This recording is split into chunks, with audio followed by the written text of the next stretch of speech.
Hey buddies, Mr. Pugly here. Today we're going to be talking about, as you probably saw on the title or thumbnail, the evolution of build diversity throughout the series of Wonderlands and Borderlands alike. To start off the video, I want to kind of clear up on what I'm really talking about. I'm really talking about the game design and really how impactful every single character feels, or just generally how powerful the developers made you feel in these games and exploring upon them.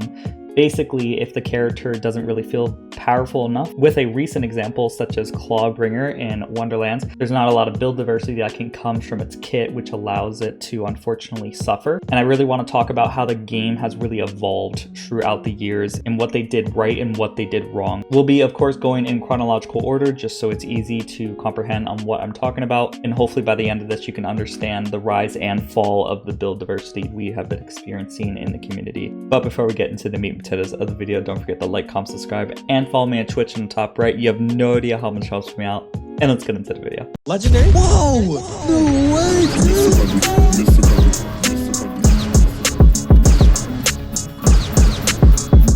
So before we actually do start with Borderlands 1, I do want to talk about the class mod system versus the armor system that we have in Wonderlands. Now, Wonderlands does have a fantastic armor system. I think the armor system is really cool, but it does feel a bit more lackluster overall compared to the class mod simple, mainly due to the fact, for example, with Borderlands 3, every single DLC we got 4 new class mods that would perhaps give an entirely different playstyle for a character. Like for the Peregrine class mod with Flak, I believe that came out in DLC 4, that allowed you to basically play around grenades a lot more than you normally would with Flak.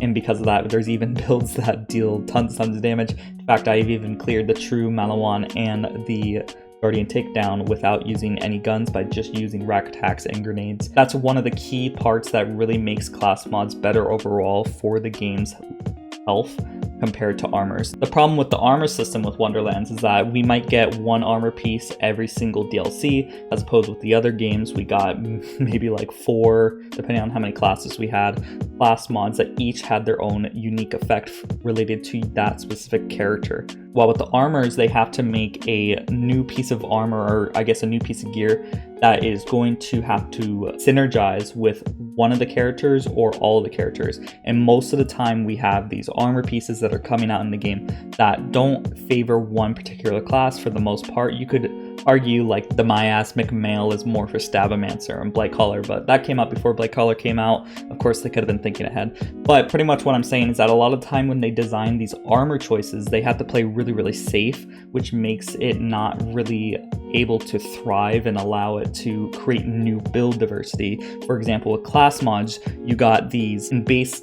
I'm talking about Borderlands 3 a lot, but Borderlands 3 did so good on this, as I'll talk about in a few moments. But like with Borderlands 3, we had a amazing class mod that came out for Moes called the Flare that allowed you to deal more damage with Moes. And a lot of the times you, of course, were able to kill things very easily with Moes.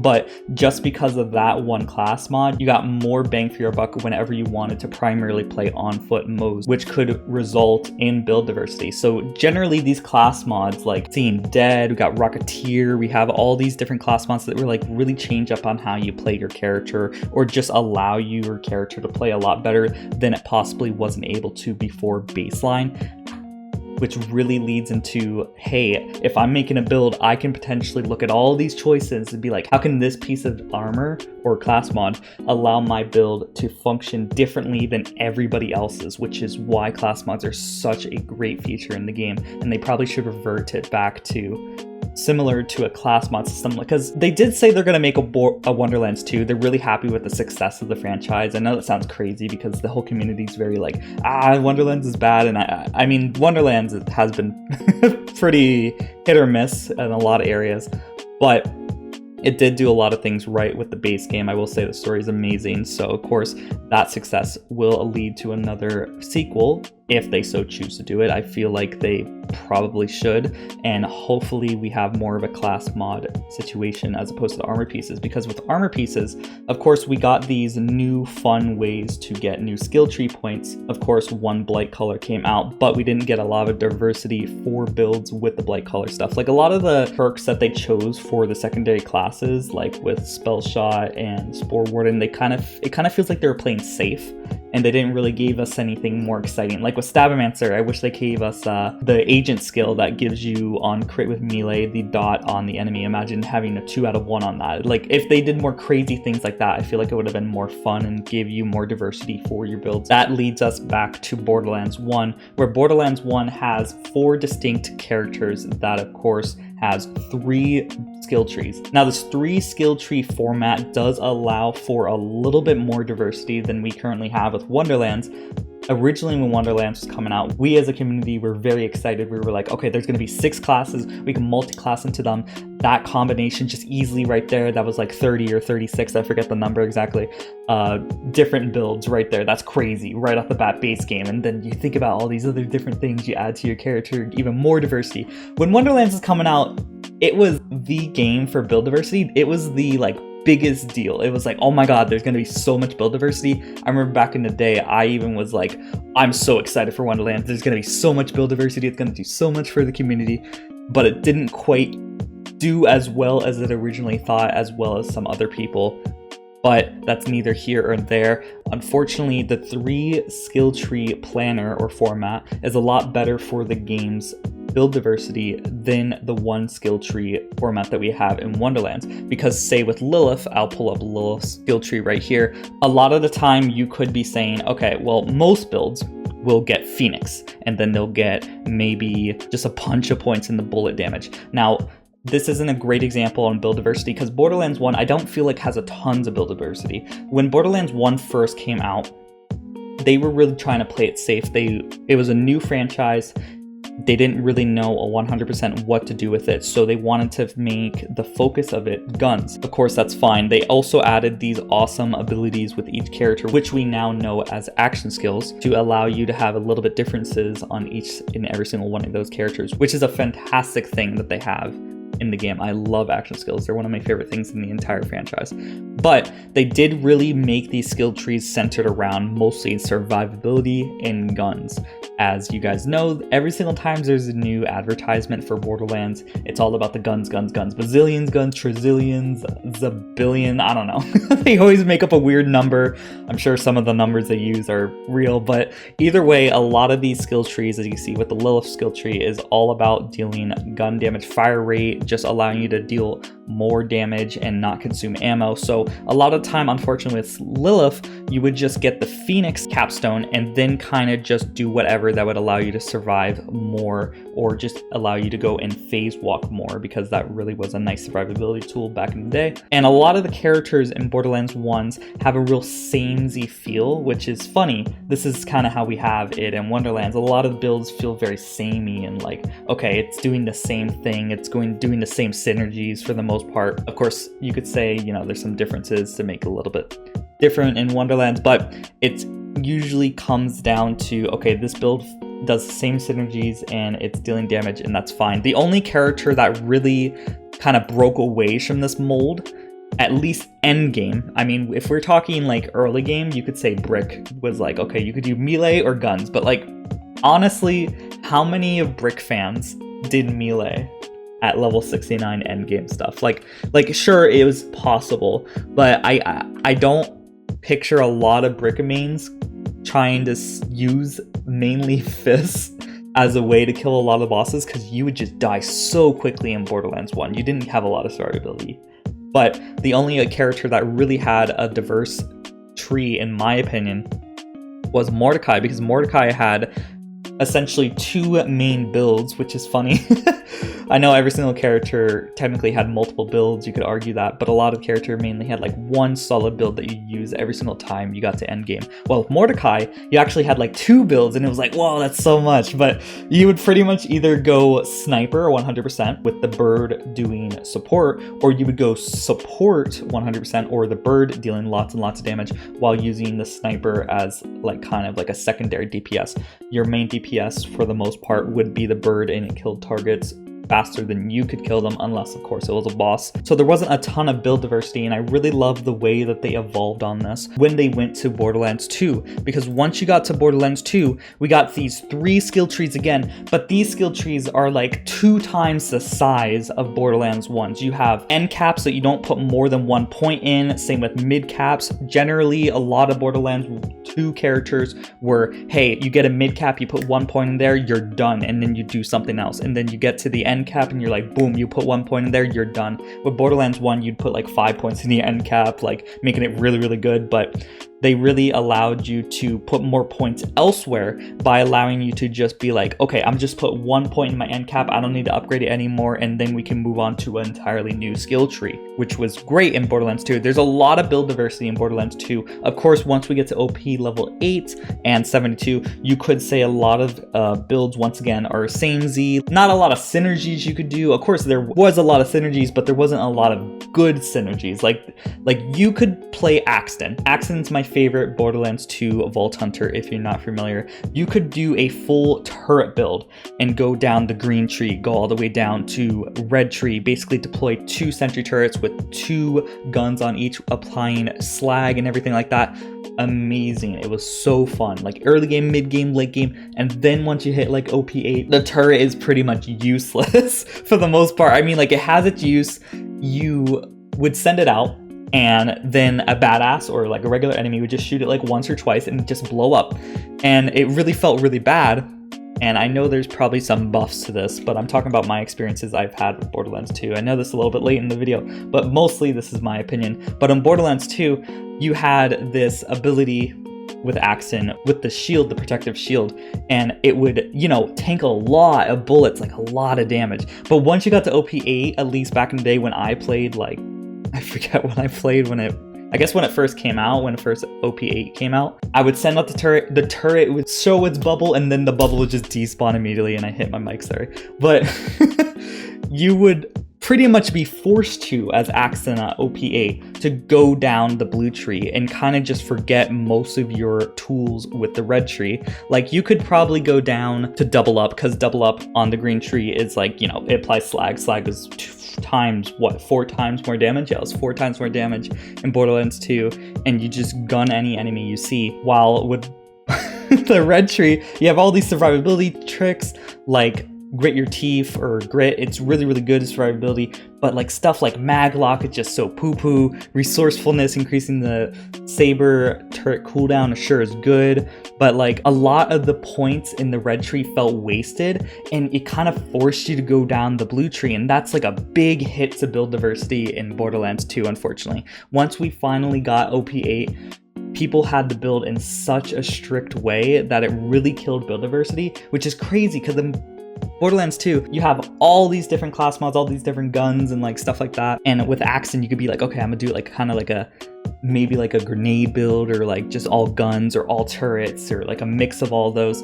But once you hit like OP8, it's like, okay, you gotta go blue tree, you gotta go green tree, and maybe a little bit of red. It was like no in between. It was terrible. Of course, Axton is one of the most worst offenders to build diversity in late game Borderlands 2, because you have other characters such as Krieg, where you could do a kind of mix of different trees. I say that, but like red tree is kind of bad end game, but you could do red tree end game and do still pretty good damage. With Maya, you could kind of do all the trees end game and be pretty good. Of course, after they buffed the red tree a little bit more with the game's life cycle. Gage, you could kind of do whatever for the most part. There's multiple builds with Gage.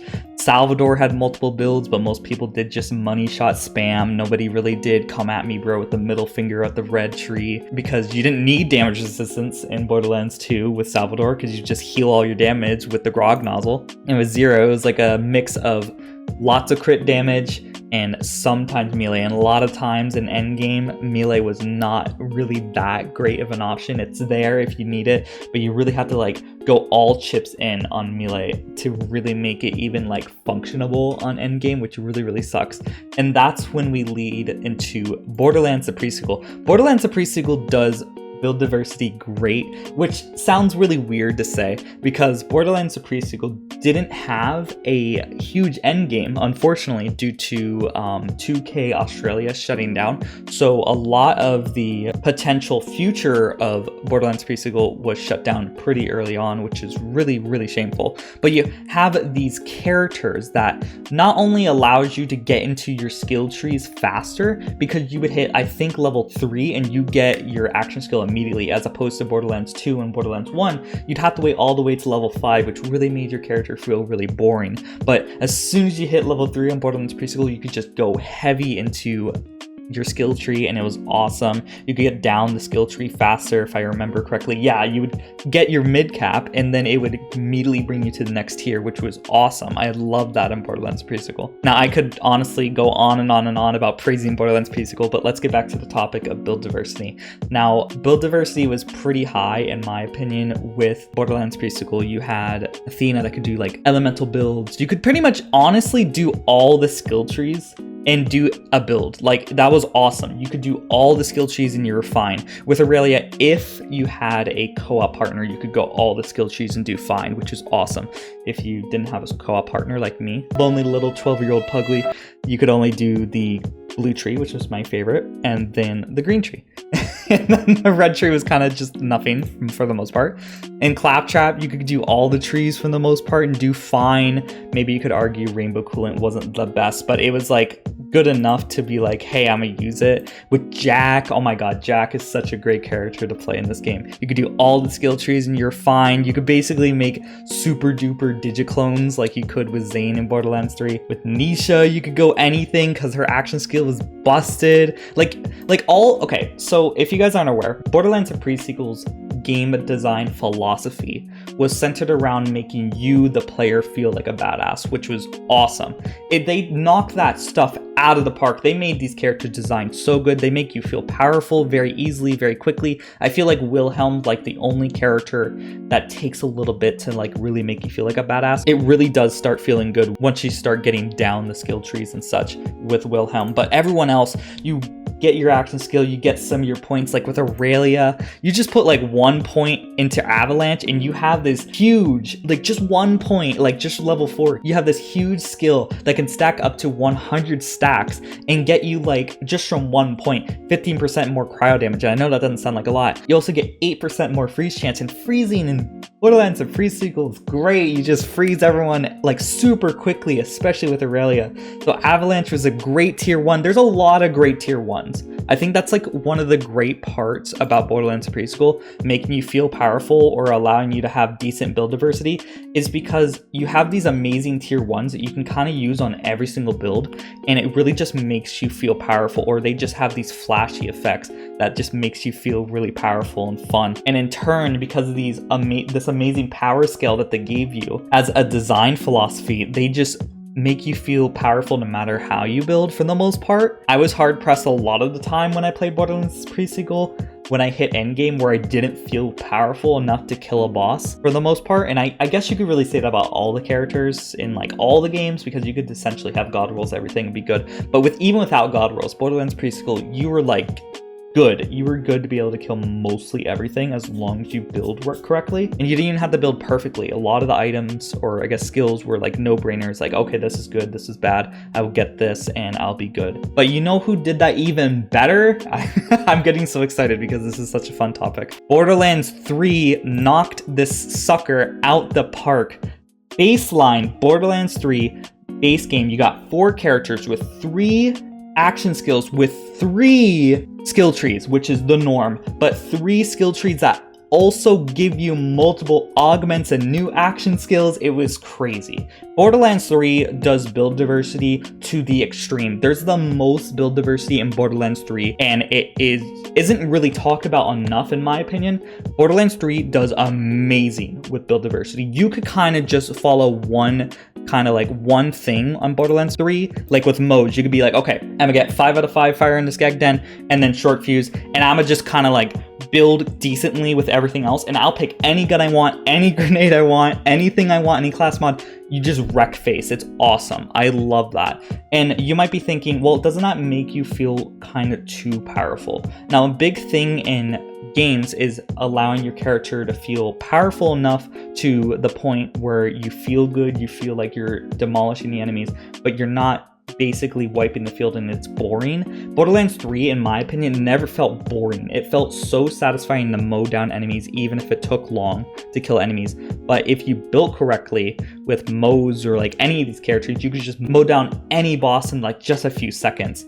And that is amazing. The game really rewards you with building correctly. And if you build correctly enough, you just wreck face. It's amazing. I love Borderlands 3. It's crazy because like when Wonderlands is coming out, I was so excited to get away from Borderlands 3. Since I've been playing Wonderlands, I've only appreciated Borderlands 3 and what it's did a lot more. And that's crazy to think about because I was so sick of it. I was so bored. I was making builds all the time with Borderlands 3 and I was like, oh my god. And I know a lot of the skill trees felt a little bit samey, but like because of the way the class mod system worked in Borderlands 3, you didn't even need to spec into the skill that your class mod have, and you could just equip it and you get those skills. It was amazing. So you could be like, okay, I'm gonna run an Amara build that doesn't use Remnant. Okay, I'm gonna put on a Death Blessing and then I have Remnant Orbs. It's like, boom, it was just that easy. You just put one class mod on and you get one of the best tier 20, or I guess that's tier 4, I forget what tier that is, skill in the entire Amara skill trees. It's amazing how easily you can get that. Or I guess you could equip a dragon in base game, but dragon wasn't really that great of a class mod. Or even with Moes, if you got to like Mayhem 11 or 10, you could just go into your Iron Bear and kind of equip most weapons and kind of kill anything you wanted. Like B Flatten showed a great example of being able to kill enemies with the salamander arms, while I made one of my favorite builds in the entire history of Borderlands. And this could be an entire video on itself, but I'll just briefly discuss it, is Iron Bear Fist. And normally Iron Bear Fist does not deal a lot of damage, but if you optimize it with the right setup, and because you have all these points in all these skill trees, you could just punch once and you're like, okay, this guy's dead. Even as Captain Trot, you punch twice, it's boom, that guy's dead immediately. And it's crazy how much damage you can do if you optimize your build. Like Borderlands 3, you, as I said before, you can mow down enemies, but if you really optimize your build on one particular thing, you were a beast to be reckoned with. You could do Peregrine, you could do Digiclone, you could do Iron Bear, you could do Iron Cub, you could do On Foot Mows, you could do Speed Zane, you could do Launcher Zane, which is kind of similar to, I guess, Speed Zane, but you could do a melee flak, like you could do like melee on all the characters, you could do grenades only on all the characters for the most part. Maybe not Amara, but whatever. You could do like any gun you wanted on most characters. Pretty much you could plug and play mostly every single thing in Borderlands 3. And that's what makes Borderlands 3's build diversity amazing. They make the character, the player, I should say, feel so powerful that even if you're not building 100% optimized, you're still able to wreck things. And then when Borderlands 3 got its directors, or I think it's directors or designer, I forget which one it is, but once we hit that, we got a 4th skill tree for each character, which essentially allowed you to get more build diversity. And granted, I mean, if you're using the purple tree on Flak, you weren't that great, but with the purple tree with Flak, albeit it's one of the worst skill trees in the entire history of Borderlands, that might be a stretch, but basically you could do like infinite shield spam, with like amp shots, so like infinite amp shots. We had like infinite shield explosion, infinite drones, which I loved infinite drones. That was like one of maybe my second favorite build, honestly. Or faulty star stuff, or just dealing tons and tons of damage with your pet. It was crazy, guys. Borderlands 3 really made you feel powerful no matter how you played, even if you made a wonky, gimmicky build. Borderlands 3 was the master of making you feel good no matter what gimmick you run. I love making gimmicky builds in Borderlands 3.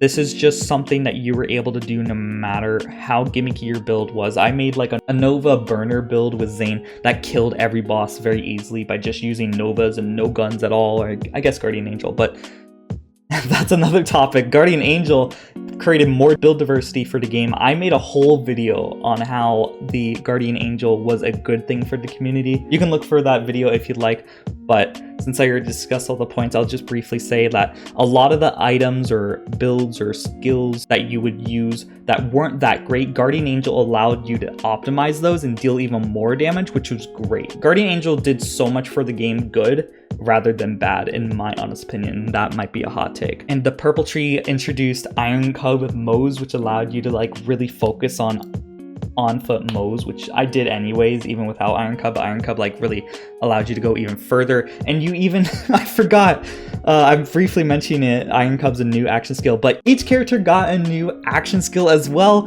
which allowed you to build even differently. You got 4, oh my god, this is crazy, guys.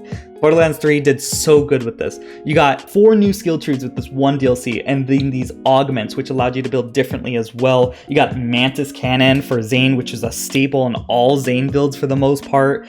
You got freaking, I guess, Flak didn't really get a great one, Gravity Snare. Gravity Snare, actually, someone made a really good build for Gravity Snare that allowed you to get like basically infinite ammo. It was my buddy Clairvoyant, he did great on that. And then Amara got that freaking ball that allowed you to kind of like infinitely punch and kind of like get infinite damage with that, or even, I forget what it's called, I had to look it up now. The action skill with the Phase Flare, which is what we're talking about, it had that one perk, which was Light Fantastic. You could shoot all around the arena, or even just have a Hunter Seeker shoot targets and the ball would just go everywhere and pinball around and just kill people. It was awesome. Like, the fact that you have not one action skill, but 4 action skills for each character really helped build diversity in Borderlands 3. And it's interesting that I'm saying this, but Wonderlands actually kind of carried upon that point and tried to do something with that. And it didn't quite succeed, but it did at the same time. So now that we're at Wonderlands, Wonderlands has every single class, which is at the moment 7. Each one has 2 action skills. Stabbomancer, you have From the Shadows, and Ghostblade From the Shadows is like universal, you could use it whenever.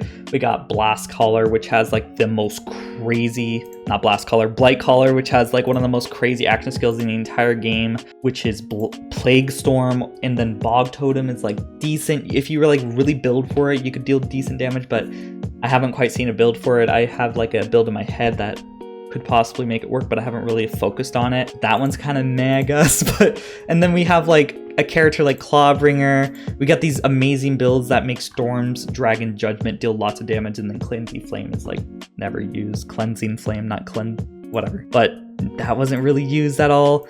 With Brrzerker, they gutted Brrzerker. I hate the nerf they gave Brrzerker. So if you guys aren't familiar with Brrzerker, we had Blast Chill, and you guys, if you're watching this channel, you probably already know this, since, you know, most people are watching this video are probably long-term fans.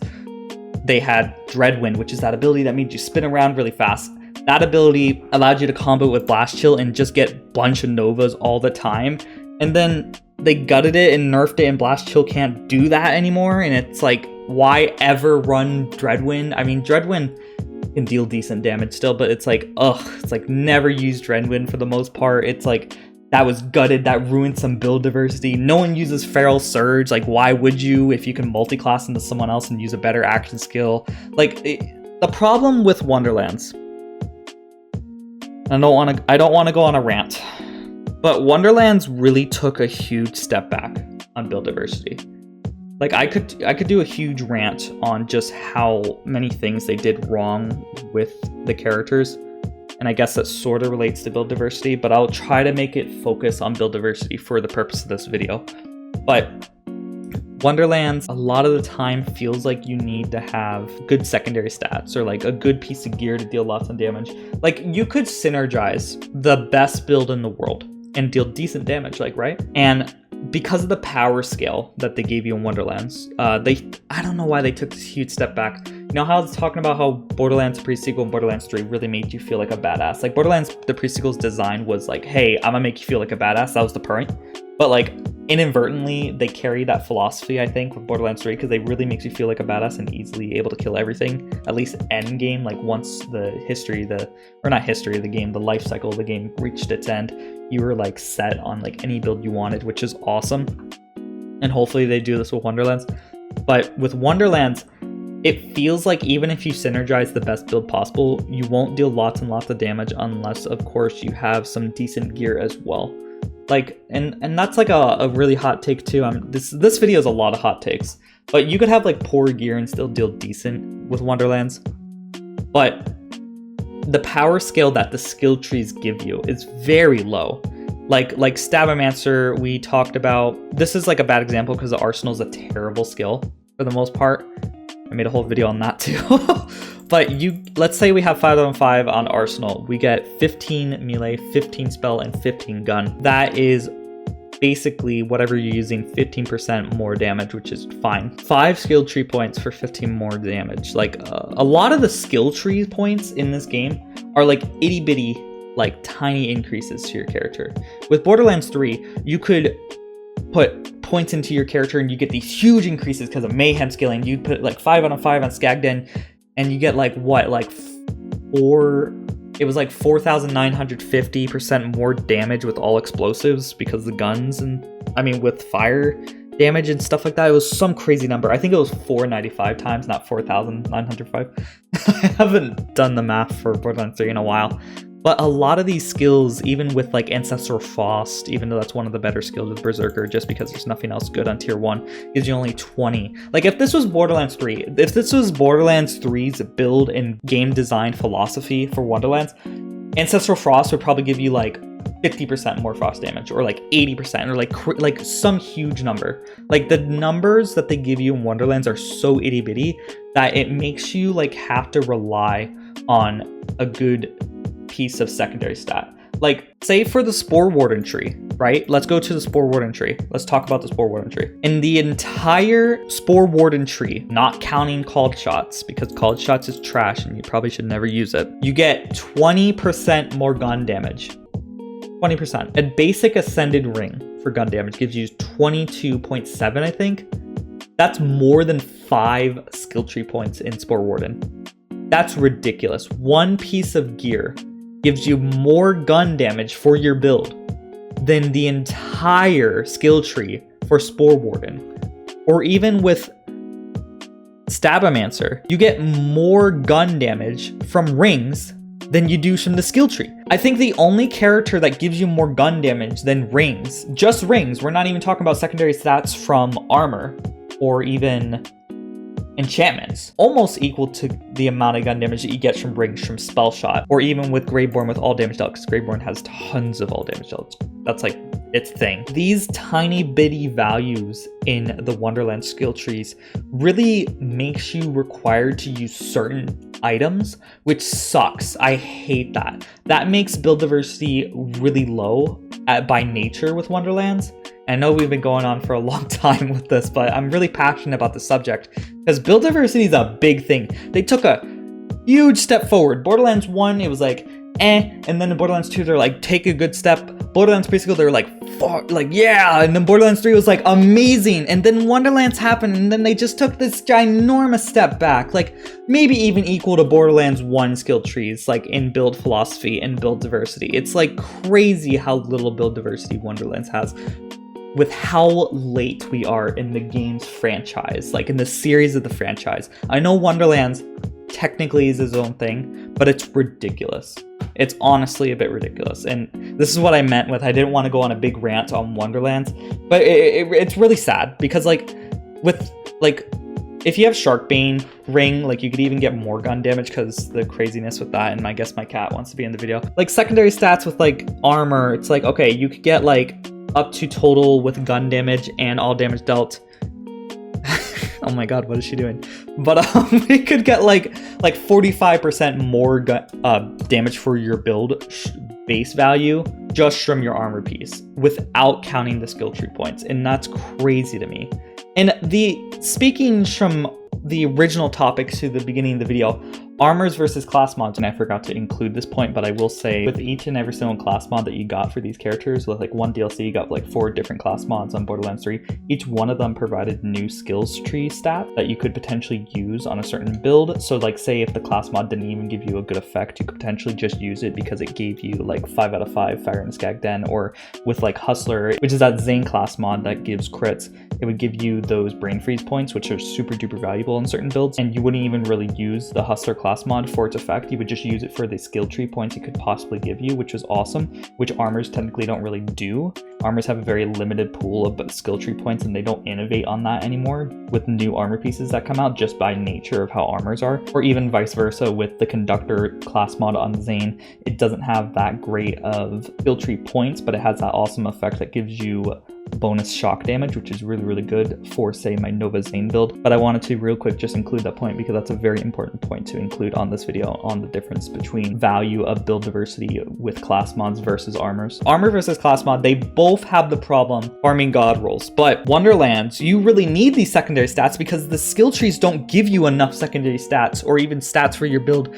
to deal tons and tons of damage unless you're doing conditional, thinking about conditional stuff like tier 2 and tier 3 stuff in the damage formula. The entire premise of Wonderlands forces you kind of to focus on these conditional damages or these debuffs to deal lots of damage because you don't get a lot of damage anywhere else, which is fine. But like, weirdly enough, that kind of goes back to the philosophy of slag in Borderlands 2, which isn't quite exactly the same because you don't have to switch guns to do this.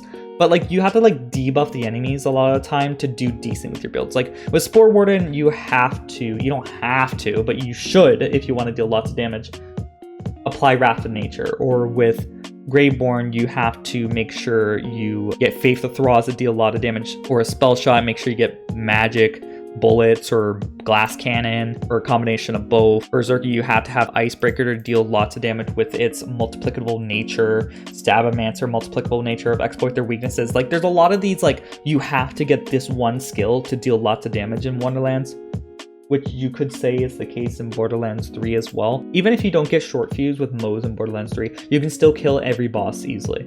And that can't be said exactly the same with some of the skills in Wonderlands, and that sucks, and that really sucks. And it really kind of guts the entire build diversity. And as like chaos levels get even harder, and here's another like design game topic for Wonderlands, is that like these enemies are so hard to kill. They give them so much health scaling, and they don't give your character enough scaling. Like Mayhem scaling did it right, which is weird because Mayhem scaling is sometimes seen as like it did it bad, but they did a good thing where they eventually made your skills get so much mayhem scaling that you could kind of just take them and go with it, even if your build isn't optimized, and kill things.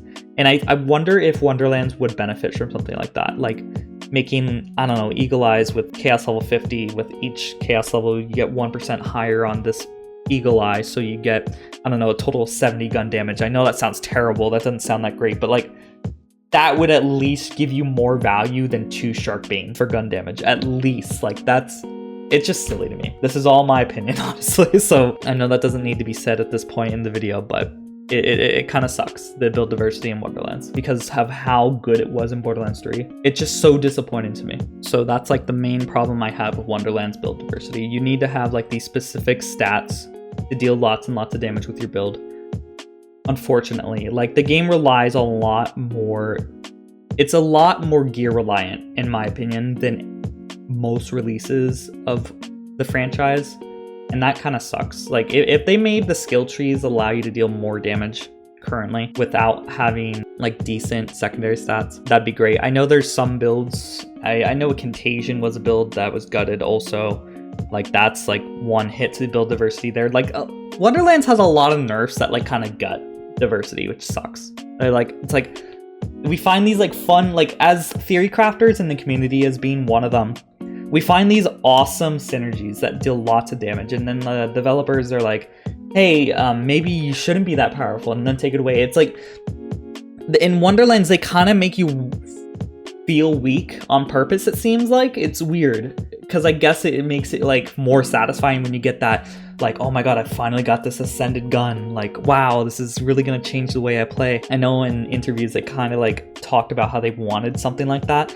but it's like too much. It's like way too much. Like, I want to feel good with my character even without these powerful pieces of gear. Like, I want to have like mediocre gear and still kill like everything, and sure you can, but like I want it at the same level of Borderlands 3. Like, I want to feel like a badass in Wonderlands, and I can, but it doesn't feel good because we have to rely on the same synergies over and over and over. Like, when Wonderlands 2 comes out, I'm hoping that we have this multi-class system, because multi-class system is awesome for build diversity in theory, but we need at least 2 skill trees on every single class or something to allow you to have, I guess, 4 total skill trees like we had in Borderlands 3 to give you enough diversity for your character, like something else for each character. Like with Spellshot, you could be like, okay, I'm gonna do Spellshot's very diverse. You could do, because it's one of the more best, I guess, like classes in the entire game. You could do gun, spells, and melee. Fine. But a lot of spells suck, a lot of the guns suck, a lot of melee weapons suck. Like, you need like specific gear to deal lots of damage, which wasn't really 100% the case in Borderlands 3. And it sort of was the case in Borderlands 2, and maybe they're trying to replicate that feeling.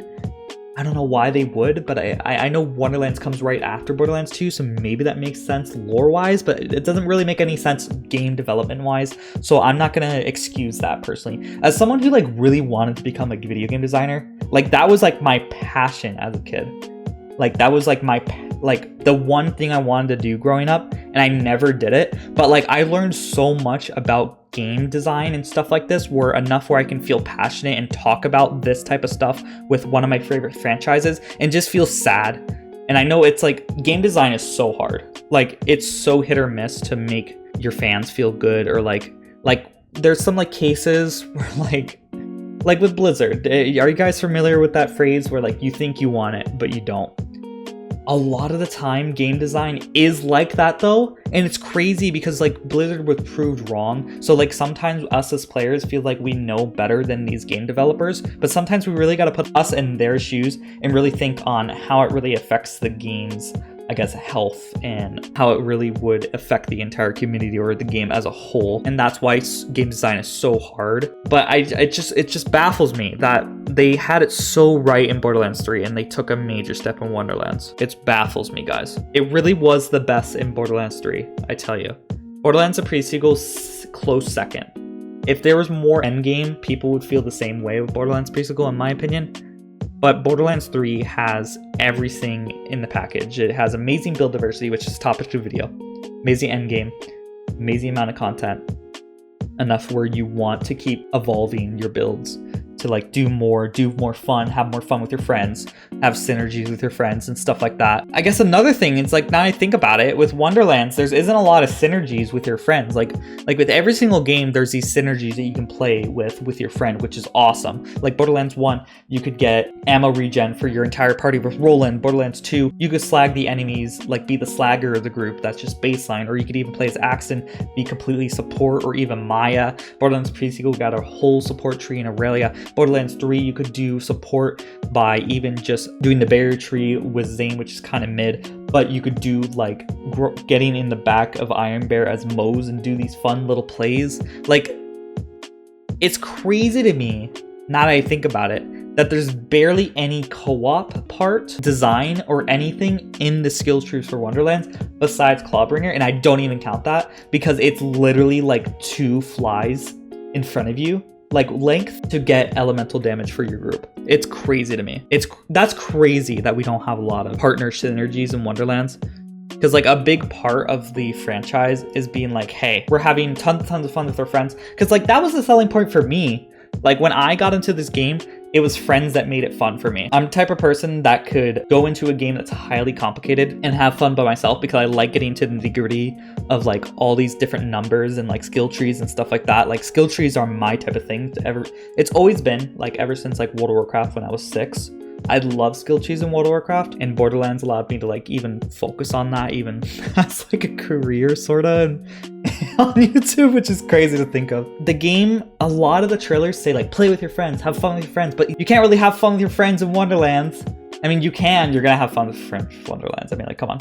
You're gonna have fun playing anything with your friends as long as you have a good friend group. But like there aren't any synergies for your friends, which is crazy to me. I don't know. That was an entirely huge side tangent that wasn't 100% related to the video, but I guess you could relate that to build diversity. In the future, for Wonderlands 2 and Borderlands 4, if there's any developers that are listening to this, look back at Borderlands 3 or Borderlands Pre-Sequel.